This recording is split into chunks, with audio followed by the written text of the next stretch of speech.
Hey everyone, it's Karl. Erum is traveling, so I'm doing the introduction to this episode today. We've got a lot going on at Grow Everything, and over the next couple episodes, we're going to do a couple of replays, and then we're going to do a commentary recording that is going to highlight some of the work and some of the episodes that we've done over the past year.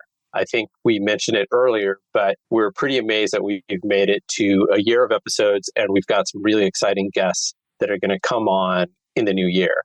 We're also broadening the focus a little bit because we want to start to include some international guests to show the breadth of what's happening in biotech and people around the world who are growing the bioeconomy. So for this episode, we're going to replay one of our favorite episodes that we recorded earlier in the year with Nicole Richards of Allonnia. Allonnia is a biotech company based in Boston that is focused on using microbes to accelerate nature's ability to heal itself. What does that mean? Well, we all know that if you throw a piece of wood or a piece of paper into the environment where there's soil, eventually that decomposes. But there's a lot of things that we humans have created over the past 250 years of the Industrial Revolution, for example, plastics and dangerous chemicals, that it takes nature a lot of time to break down to their constituent parts. And Allonnia is a company that is focused on doing that. One of the first things that they're tackling is these chemicals known as forever chemicals. One group of these chemicals are PFAS, which is a long and complicated name, and the other one is 2-dioxane. So Nicole and her team out of Boston, what they will do is they'll go to a polluted site, they'll collect the microbes that are there, figure out which ones are breaking down those chemicals, and then they will amplify those to reintroduce them into nature to kind of accelerate what nature does naturally. We wanted to highlight Nicole and Allonnia again because there's been a lot of conversation about PFAS in the media. Right after we interviewed Nicole in February, the Biden administration put out a statement stating that they wanted to start addressing pollution of PFAS, or these so-called forever chemicals. And the New York Times ran 2 articles on PFAS. One was a cover story in the New York Times Magazine. So if you are interested in learning more, that's a good introduction to these forever chemicals that are harmful and unfortunately are found pretty much everywhere in the world. The other thing that Allonnia has done over the course of the last year is that they've raised more money, which means they can accelerate their work. We're excited to replay this episode with Nicole. I'll look forward to hearing your comments or questions that you might have about it. And then stay tuned for our upcoming episodes where we talk about the pod for the last year. We're going to have another replay, as I said, and then we'll kick off the next year with some great and new exciting guests. So here's the pod. Hey, Nicole, how are you? Hi, I'm doing great. Thank you. We're so excited to have you on this podcast. Thank you. I've been very excited to join. I think what you're doing and getting this message out is really important to me and I think to all of us. So thank you for doing what you're doing. It's a pleasure, and it's actually been a ton of fun for us. So I'm going to just start off by having you introduce yourself, but just to give a little bit of context, a couple months ago, we met up with you in Boston. We had this great lunch where we were riffing on fun stuff, and we talked a lot about your company, how to market it, what is the opportunity that you have. And jokingly, I want to say, let's trash talk about what you're working on. And I mean that in the most loving, positive way. Of course. I love it. I can give a little background into why Allonnia even exists. And maybe just to start off is along the trash talk line, one of our taglines is waste is a failure of imagination. And it really sets the stage for how we see the potential in waste. And for Allonnia, what we're really focused on doing is using nature as a solution to heal nature. And so we work on 2 main areas. One is remediating waste that has contaminants that need to be remediated to make our climate healthier. And the second area is look for opportunities where we can create value from waste and really upcycle materials that can be upcycled and not just be treated as waste. And there's a ton of potential in both of those areas that are really exciting to us. One of the things that you're working on is this concept of forever chemicals, and you're the perfect person to speak about this. So can you help us define what are forever chemicals, and are they anything like microplastics, and why or why not? Yeah, that's great. And the forever chemicals, it was the first thing Allonnia started working on because it is a really important problem to solve in the world. So forever chemicals are also known as PFAS compounds or perfluorinated compounds. And they have been linked to significant human health effects, things like cancer, thyroid disease, birth defects. And they are prevalent in our entire globe. We've found them in polar bears and in infants. So they really are a problem that need to be treated. And it's a good example of how when you're in the chemical world, what you think you're doing is good, right? These PFAS compounds were made to be water repellent. They were made to fight foams, to be in things like Teflon, all things we love, right? We want to fight fires. We want to have nonstick pans. So the intention behind creating these chemicals like PFAS chemicals is good. The problem is we haven't, as a society, thought enough about what is the life cycle impact and what we're seeing decades later from these chemicals if they've found their way into soil and water systems throughout the world.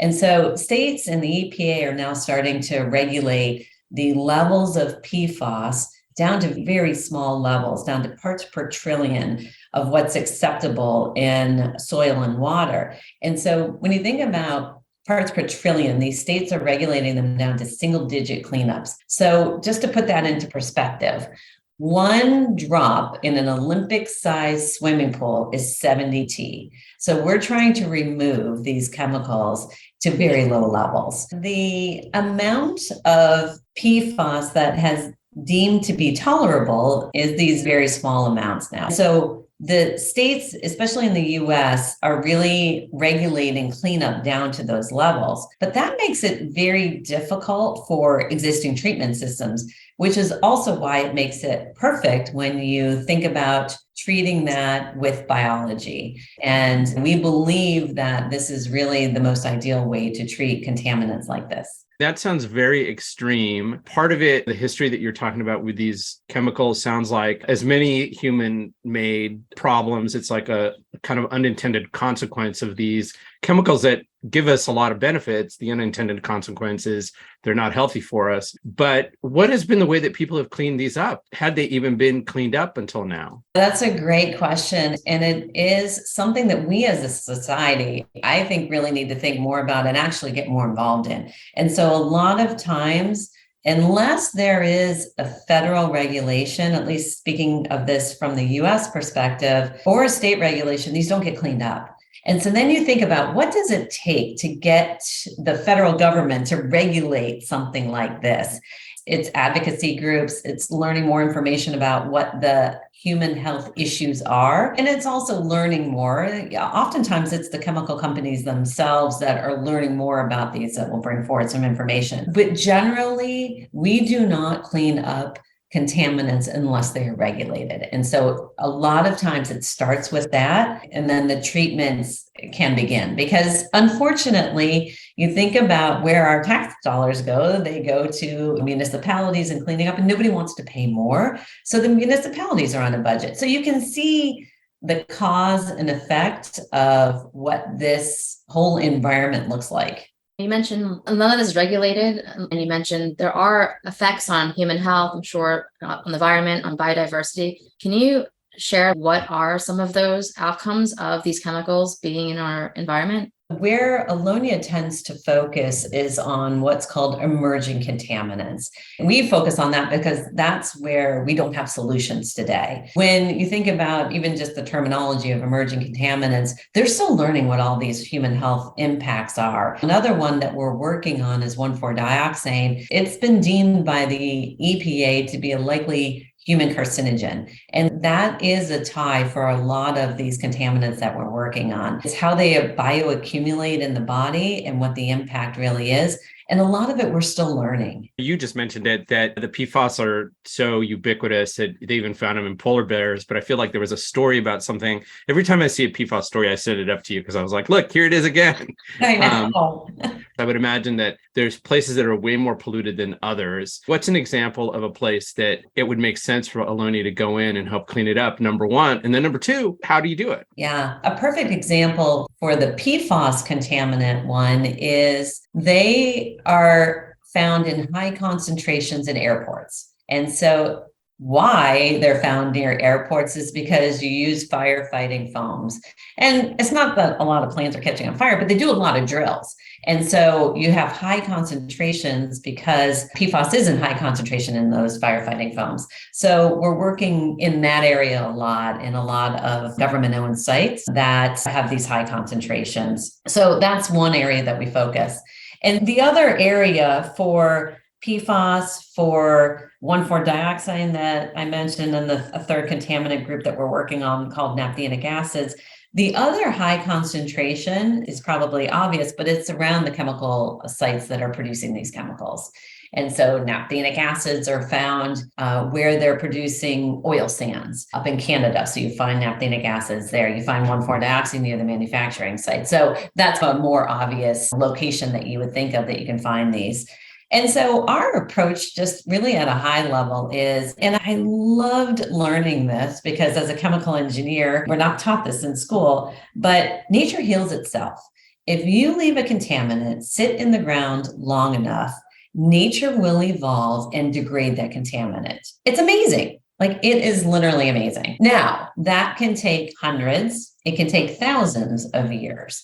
And so what we're doing in Allonnia is we're hitting fast forward on that solution. So we're taking what already exists in nature that already has an affinity to solve and degrade these contaminants, and we're engineering them to work faster. And so we start with environmental organisms. We call our scientists nature's detectives, sifting through clues, because that's what they're doing. We get contaminated soil samples in, we find what nature is already doing, and we look to make it better, and we look to make it faster. And I find that really amazing and inspirational to work on. Yeah, I was wondering if you could maybe unpack that a little bit more, because if you're collecting soil samples from these polluted sites, I would imagine that you're having to look at hundreds, thousands, millions of organisms that are in a tiny sample of soil. And so how do you find the ones that are actually degrading the chemicals that you want them to degrade? Yeah, no, another great question. And I love this statistic that I read. There are more microbes in a teaspoon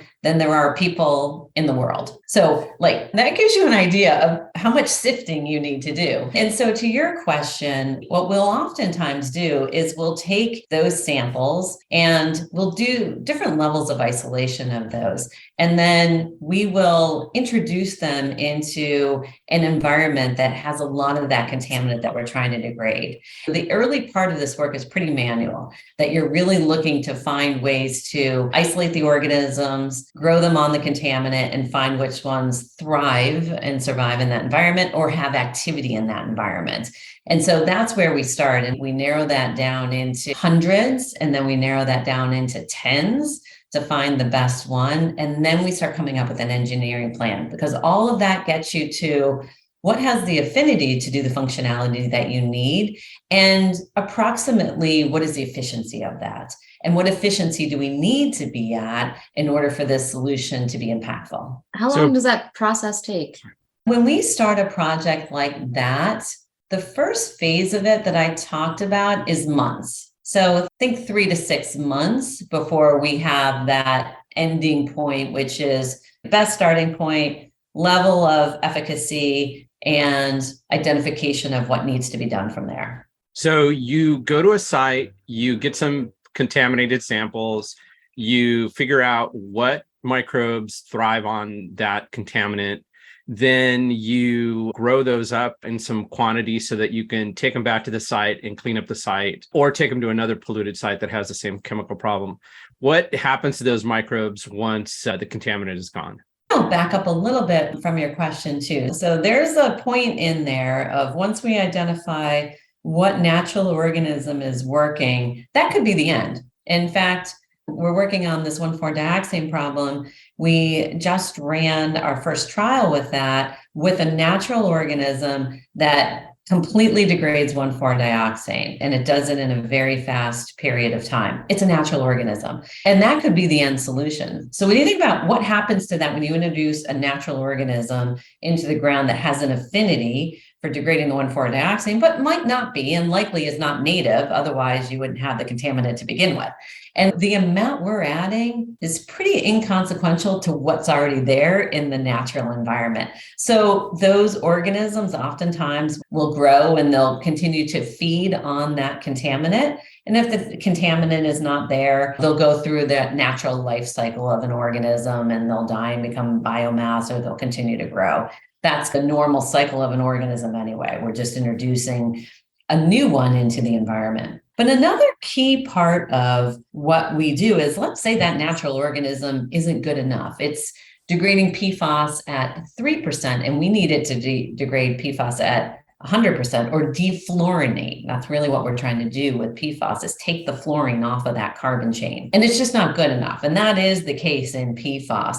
So then we have to figure out, how do you engineer that so that you can improve it enough that then you can introduce it into the environment. And so that's a bit of a different development track. And it's also a bit of a different analysis on how do you go through that regulatory process to bring an engineered organism into the environment. Yeah, I was going to say, is there community acceptance? I'm just thinking about this whole thing about introducing engineered mosquitoes to fight malaria, or engineered mice so that when they get bit by fleas, they're not sharing the plague, or things like that, which requires a lot of community involvement. Yeah, so for engineered organisms, there's a regulatory system that's set up in the US that you go through the process, and it's treated almost like a chemical. And if your organism is on this registry, then you go through one track of the approval process, which, is just checking to make sure that the environment is well suited for that. If it's not on your registry, then you have to have it be added. And that goes through a very detailed process on proving that what you're doing is safe for the environment. And in some ways, to make that safe, and things that Allonnia is looking at, is how do you make that organism traceable? And how do you make that organism stop working once it's done with the functionality? And they call that a kill switch. And so we're building these into the organisms as part of that safety measure to help with the regulatory, but also help from the community perspective. We all live in the community too, and we all have the same concerns as everyone else. And what we're doing is to heal the environment. It's our mission, and we're driven by that. We want to ensure that's true for anything we do. You mentioned that you're looking for either natural organisms, and if you don't find it, you would have to engineer organisms. And we actually spoke with Cass Smith of Ginkgo Bioworks. I'm sure you know him. And Allonnia does work with Ginkgo. What is the relationship between Allonnia and Ginkgo Bioworks? And do you have an analogy that our audience can understand regarding that relationship? Yeah, sure. Ginkgo is an amazing company, and I'm sure you heard from Cass all about it. But when I first toured Ginkgo 2.5 years ago, which is when we started up Allonnia, it was futuristic. Like, it's amazing to see what they have done in the labs, and it really is inspirational as well. And so the relationship between Ginkgo and Allonnia is that Allonnia is a spin-off company from Ginkgo. And so we're our own separate owned LLC, completely separate company, of which Ginkgo is a shareholder in our company. So we act very independently because we are two independent companies. But we have an ability to work with them, and there's a vested interest in both companies to work with each other. As a shareholder in Allonnia, Ginkgo has interest in making sure that Allonnia succeeds. And Allonnia wants to tap into all that potential in Ginkgo to do some of this engineering work that we're doing. And so what Ginkgo does well, as I'm sure you heard from Cass, is high throughput, highly automated, leveraging their code base. And so where we need that skill set, it doesn't make sense for us to build it. We'll tap into the Ginkgo capabilities for us to do that. Now, there's a lot of what we do that's not part of the Ginkgo capabilities. And that's why it's a great symbiotic relationship, is a lot of the work that we're doing isn't that, but where we need that engineering, we have the ability to tap into that. You had said earlier, and I want to come back to Ginkgo in a second, that you were trained as a chemical engineer. So what was the path from chemical engineering to being part of this grow everything biotech, world that we're in? As a chemical engineer, I've always been fascinated with manufacturing processes. And so I spent a good part of my career actually doing what I mentioned earlier, is making chemistry better, making it work more for what we needed in the world and improving manufacturing processes. The other part of my career was really spent on treating processes, treating water processes. I spent about 28 years doing both of those things in the chemical space. So when I started to learn more about biology, and synthetic biology specifically, it just clicked for me that this is the next frontier of development for these spaces, that they don't use it today. And so I kept thinking to myself, it's so obvious to use biology to solve these problems. What are we missing? Like, why aren't people doing it today? And I dug into that question a lot more. And what I've realized is that the time to use biology in these applications that we call waste is now. 20 years ago, it was not affordable. When you think about the cost of sequencing a DNA megabase pair, as an example, what that was 20 years ago and what it is today, it's a fraction of a penny today. So we can afford to work on solutions now for the waste environment where we couldn't before. And so I think it took our friends in pharma and food and fragrances to pay for all that development that now we can tap into.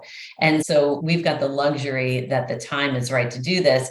And I've got the perspective to know that where the limitations have been in the chemical and material spaces, that they're just not going to get to the breakthroughs that you can do in biology. And when you talk about the stuff that you're doing to people in the chemical world, what's their reaction? Surprisingly, they're leaning into biology as well. If you think about the biggest chemical companies in the world in your mind, I would guess they're also working on biology now. So they're also spending R&D dollars to think about how can they use biology either to replace some of their chemicals or to aid in those chemicals. And a lot of what we talk about, it's not a silver bullet. You may need different technologies and bring those together to get to the final result. And these big chemical companies are doing just that. Yeah, I think we've seen a fair number of investments from the BASFs of the world into biotech companies. It's no surprise. Yeah, Solvay, DuPont, Dow, BASF, Exactly. They all have different divisions around this. That's really cool. So you mentioned some of those chemical companies that you worked with, airports on the federal side. Who are some of your clients and how are you helping them specifically? If you can disclose it. You don't have to tell us their names if you can disclose them, but maybe the industries that they're in.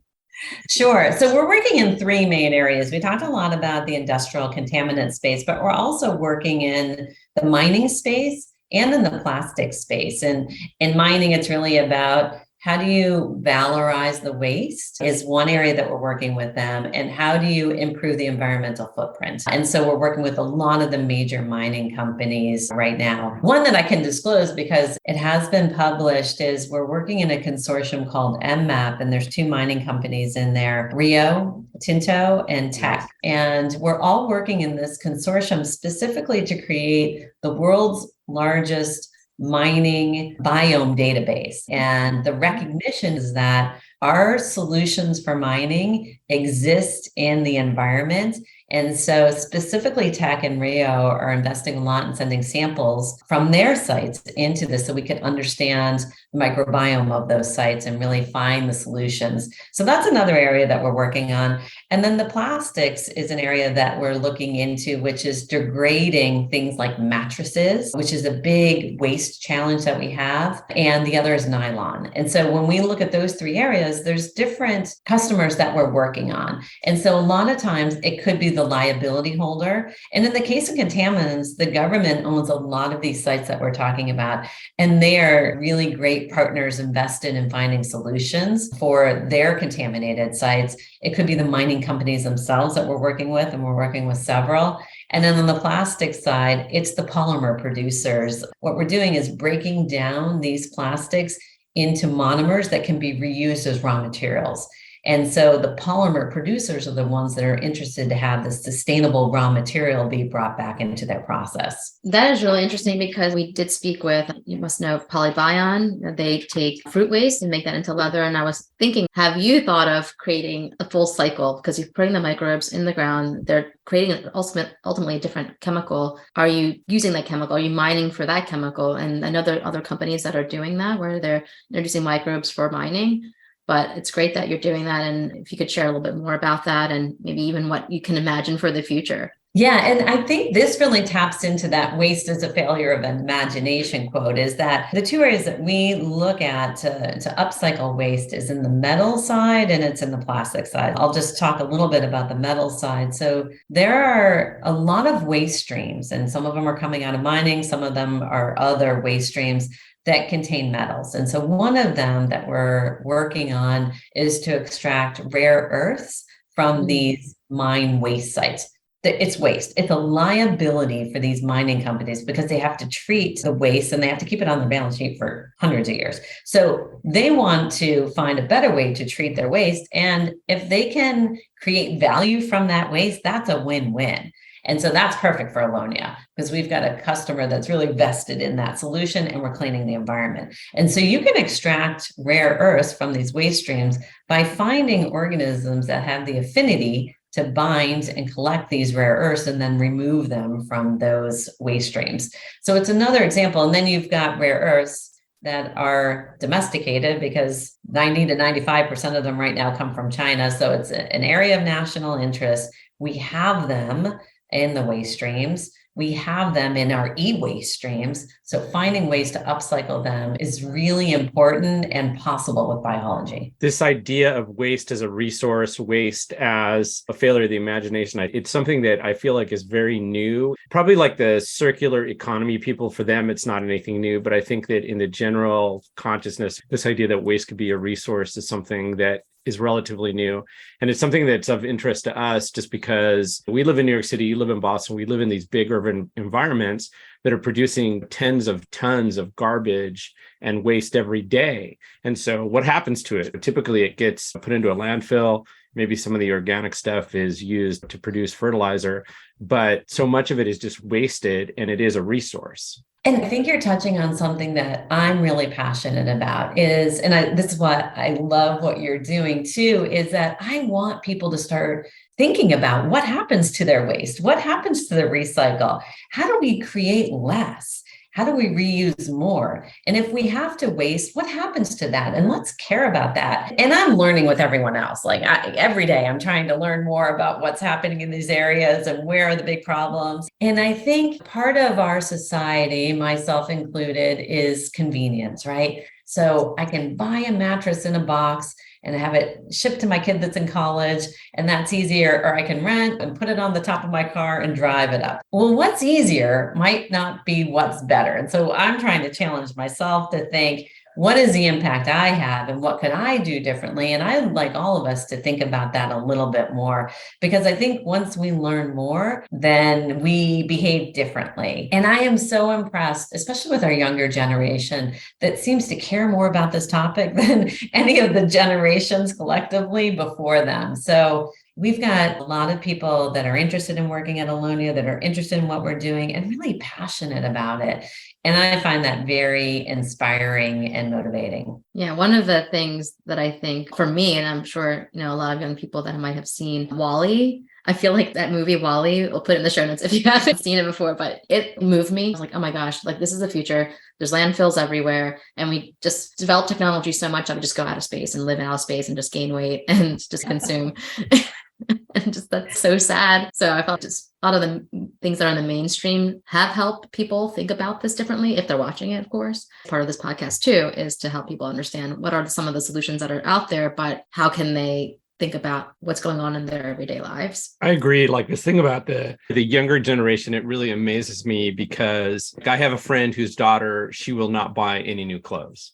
She's a thrift store addict. And then we have another friend whose daughter just likes to remake her clothes. She'll go to thrift stores and then redo it. Rethrifting I think is what they call it. There's another name for it. But to me, this is a good direction to be heading in. I don't know what it does to the convenience part of our lives because convenience is very valuable, but being thoughtful, as you say, Nicole, really makes a difference. And I agree with you. I've heard a lot of stories about people thinking through even the delivery of their items.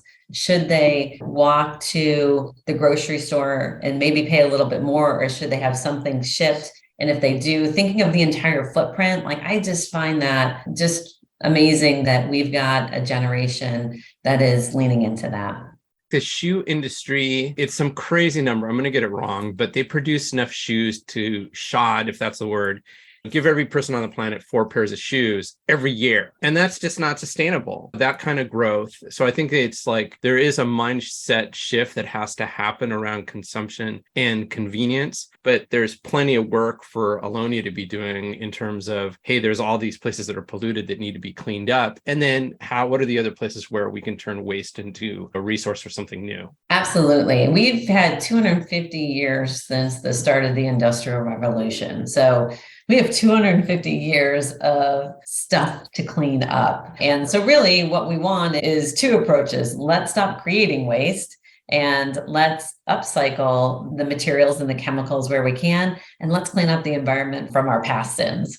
We talked a little bit about your background, but how did you end up at Allonnia? How did that come about? Because you were working as a chemical engineer, you're working on water, which is something that's very interesting to us as well. How did you end up at Allonnia? It's a bit of a coincidence, and it's a bit of COVID, I would say. Something for me positive that came out of that is I started to have more time to reflect on what it was I was doing and what I was contributing and how I was involved. And I was working a lot on water treatment, which was very motivational for me. But at the time, I also started reading more about biology and synthetic biology and started learning more about Ginkgo Bioworks. They were in the news and they've been in the news a lot in the last couple of years. And so I really started thinking about these questions of why aren't we using this? Why haven't I never heard of synthetic biology before? What is it? Why would we not use this in some of these industries? And so then when I found out that they were creating a spin-off company about the environment using this, it just all the pieces fell into place for me of this is what I was meant to do. And I'm so excited about it. Okay, so this is fairly new. How long has Allonnia been around? Almost 2.5 years. I thought you were like 10 years old or something, because the amount of progress you've made, I'm pretty astonished right now. It's startup progress. You're right. Startup progress. Yeah, exactly. We like to move fast. A lot of the early people that came on were similar to myself. We've worked in industry for a number of years and we've run businesses, we've sold products, we've developed things. And so we have a lot of experience. And so I think we can move faster because of that. And one of the hardest things we had to do and have to do is pick the right areas to focus on. Because there are, as you can imagine through this conversation, thousands of areas that we could choose to work on. Contaminants, or environmental problems, or upcycling of waste problems. For us, really picking the right areas that have the highest probability of success that biology can work, a proven starting point that biology has been identified in literature to be able to solve this problem, and having a marketplace that cares about the solution. So for us, the rubric has to fit. And then once we have all that in place, we can move fast through Allonnia. We can create partnerships like with Ginkgo that help us sequence the work to really get it out there as fast as possible. Because we feel a sense of urgency. We think that there are solutions that exist that we have to find and get them out to where we need them. Going back to Wadley, have you seen landfills? Because I have seen when I was young. I think there was one on our way to New York City when I was younger. And I was like, oh my God, it's pretty terrible. And I feel like seeing something like that, something if you go there, it's just like creates this sense of urgency, like, okay, I need to do something about this. It does. Or in New York City, you were talking about the waste there and seeing it on a barge. You're going, where? Where's it going? Exactly. Where are we shipping this? And why do they want it? And most people don't think about it. No. And so I was in a landfill, actually, the end of the summer of last year. We were treating PFAS at a landfill site. Because if you think about a landfill, all this trash is sitting on there, and the landfills, this trash then seeps into the ground, which seeps into the groundwater, and the landfills can't release this groundwater that has these toxins in it. So they have to clean it up. And so that's what we were there working with the landfill doing, cleaning PFAS out of the water that then they were releasing off site. It is fascinating, but if everyone has the opportunity to see the recycle facilities, to see landfills, you do start thinking differently about what impact you want to make on the environment. Yeah. So growing up, we would go to a landfill in the Central Valley of California. By the way, I used to love going to the landfill when I was a kid and just seeing all the stuff and wishing I could go out there and walk around. It was the coolest thing to me because as a kid, you don't think about, oh, this is everybody's garbage. Upstate in Saratoga County, where my in-laws live, there's a landfill and it's very regulated. You have to separate, but it's still a landfill. So there must be thousands of these sites all over the country, all over the world. And I jokingly said it in our conversation in Boston, landfills in the next 10 or 20 years are going to be gold mines. Like that is a multi-trillion-dollar industry. What Allonnia is doing in terms of remediating them, but then people who can go in there and turn waste into biomass or feed for processes. There's a whole industry to be birthed in terms of landfill remediation and cleanup. There is. And I would say we're really at the start of that. And I think there are some really fascinating companies that are looking at different aspects of this. And I think that working together in this biological space, in this synthetic biology space with other technologies, we have the answers. We'll solve the problems. And I think there's a lot of really innovative and smart people that care and that are working in this area. And we're excited to be on our journey. Awesome. We always ask a question, and we seem very inspired by biology, as we all are, especially those that are listening, because they're listening for this reason. Has there been any books or movies or anything that also helped you get inspired by biology, or at least something that's interesting about synthetic biology, regular biology? That's a great question. Since being in this area, I've read a lot of kind of fundamental synthetic biology textbooks, just for fun, just to learn about it more. But really what I've started doing that I think is something new for me that also helps keep this on the forefront is watching a lot of the nature documentaries and just being inspired by what I see there and what nature is and what nature does, and reading the articles in a lot of these nature inspired magazines. I think it is something that is now part of my everyday world where it wasn't before. Just to close things out, Nicole, was there anything that we didn't ask you that we should have asked you? I think this has been a great conversation. I'd like to help people understand how amazing nature is and that the solutions to waste exist already. And we're here to find those and help bring those out. Awesome. All right. Well, thank you so much, Nicole. We really appreciate it. It's a pleasure to have you on. Can't wait to see your progress and to check in with you again. Thank you. And thank you for what you're doing and for your interest in Allonnia.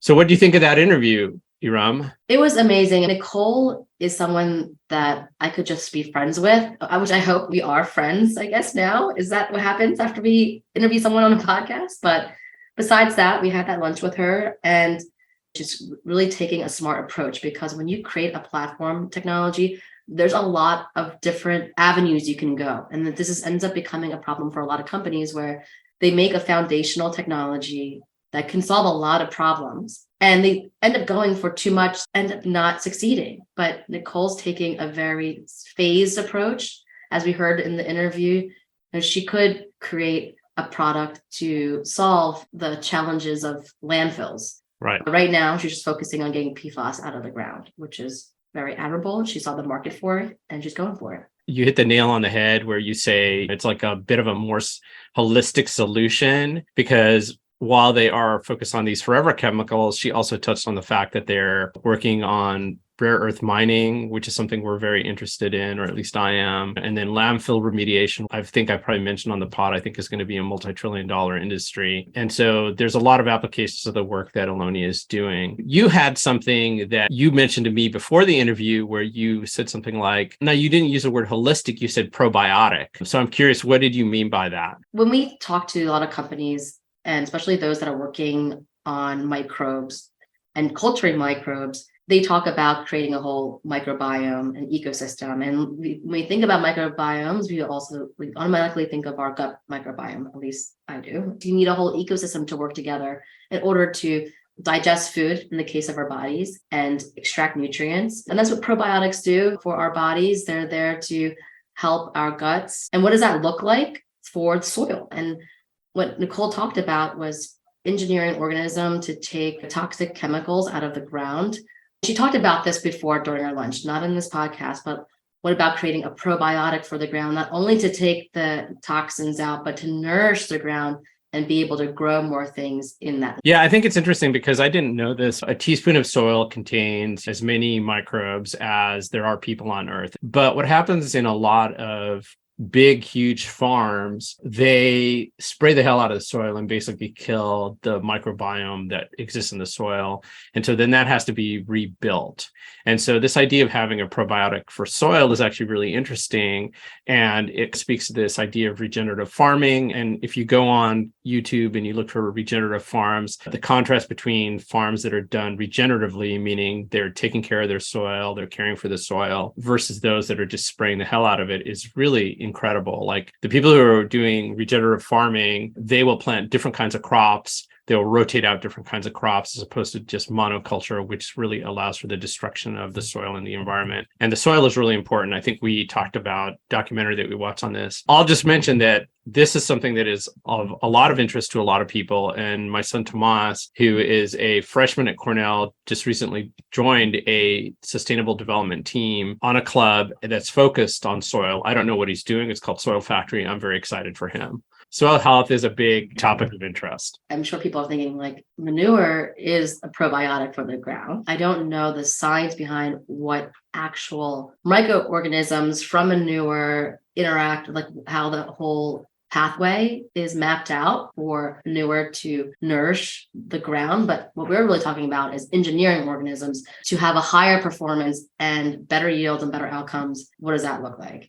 So yeah, sure, you have manure and fertilizer and that's there. And is that being done? And if it is, please write to us and tell us about what are some fertilizers that are engineered to be high performance. I think you would find, and we usually at Messaging Lab have one agriculture client. You would find that all fertilizers are highly engineered chemicals, but we need all solutions. So we do need highly engineered fertilizers. We also need regenerative farming, and we also need highly engineered bacteria or microbes to create this microbiome, because we need every solution to every problem, and we should be trying all of them.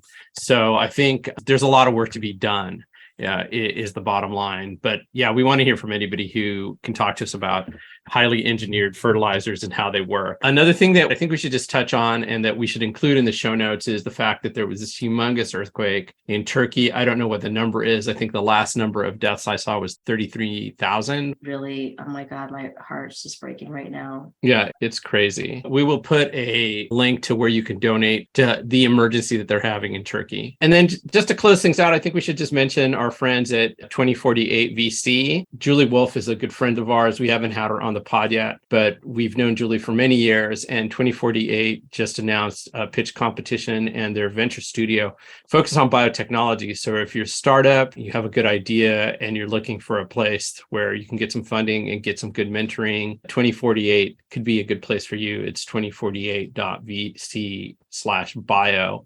And if you're a startup that isn't quite ready to apply to a venture studio, but you want some advice, you can always hit us up. We're happy to talk to you. All right, everyone. Thanks so much for listening. We are excited for our next episode. Stay tuned for that. Yeah, please. Thank you so much for listening to us. We've had some great growth. We're getting some good support on Patreon. And this podcast would not exist without the people who we get to interview and also the people who are listening to us. So thank you very much. All right. See you later, Erum. I'll talk to you soon. Bye-bye.